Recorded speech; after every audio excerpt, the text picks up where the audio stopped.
ಚಾನಲ್ಗೆ ಸ್ವಾಗತ. ಇವತ್ತಿನ ವಿಡಿಯೋ ನಮ್ಮ ಸುತ್ತಮುತ್ತಲಿನ ಪರಿಸರದ ಬಗ್ಗೆ. ಈ ವಿಡಿಯೋ ಇಷ್ಟವಾದರೆ ಪ್ಲೀಸ್ ಲೈಕ್ ಮಾಡಿ, ಸಬ್ಸ್ಕ್ರೈಬ್ ಮಾಡಿ. ಹಾಗೆ ಫಸ್ಟ್ ಟೈಮ್ ನೋಡ್ತಾ ಇದ್ದರೆ ಪ್ಲೀಸ್ ಸಬ್ಸ್ಕ್ರೈಬ್ ಮಾಡ್ಕೊಂಡು ನೋಡಿ ಅಂತ ಹೇಳ್ತಾ, ಇಲ್ಲಿ ನಮ್ಮ ಸುತ್ತಮುತ್ತಲಿನ ಪರಿಸರವನ್ನು ತುಂಬ ಸುಂದರವಾಗಿ ಸ್ವಚ್ಛವಾಗಿ ಇಡಬೇಕು. ಹೌದು ತಾನೇ?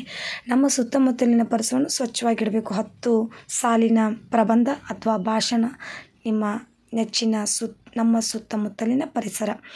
ನಮ್ಮ ಸುತ್ತಮುತ್ತಲಿನ ಪರಿಸರ ಚೆನ್ನಾಗಿದ್ದರೆ ನಾವು ಚೆನ್ನಾಗಿರುತ್ತೇವೆ. ಹೌದು ತಾನೇ? ಅದು ಚೆನ್ನಾಗಿದ್ದರೆ ನಾವು ಕೂಡ ಚೆನ್ನಾಗಿರ್ತೀವಿ. ನಮ್ಮ ಮನೆಯವರು ಮತ್ತು ನಮ್ಮ ಸುತ್ತಮುತ್ತಲಿನ ಜನರು ಸಹ ಚೆನ್ನಾಗಿರುತ್ತಾರೆ.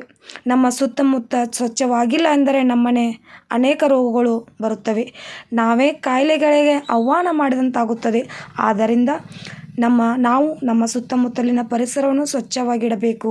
ಅದಕ್ಕಾಗಿ ಹೆಚ್ಚು ಗಿಡ ಮರಗಳನ್ನು ಬೆಳೆಸಬೇಕು ಮತ್ತು ಕಸ ಕಡ್ಡಿಗಳನ್ನು ತೆಗೆದು ಸ್ವಚ್ಛವಾಗಿಡಬೇಕು. ನಮ್ಮ ಸುತ್ತಮುತ್ತ ಗಿಡ ಮರಗಳು ಇದ್ದರೆ ನಮಗೆ ಯಾವುದೇ ರೀತಿಯ ಕಲುಷಿತ ಗಾಳಿ ದೊರಕುವುದಿಲ್ಲ. ನಮ್ಮ ಪರಿಸರ ಚೆನ್ನಾಗಿರುತ್ತದೆ.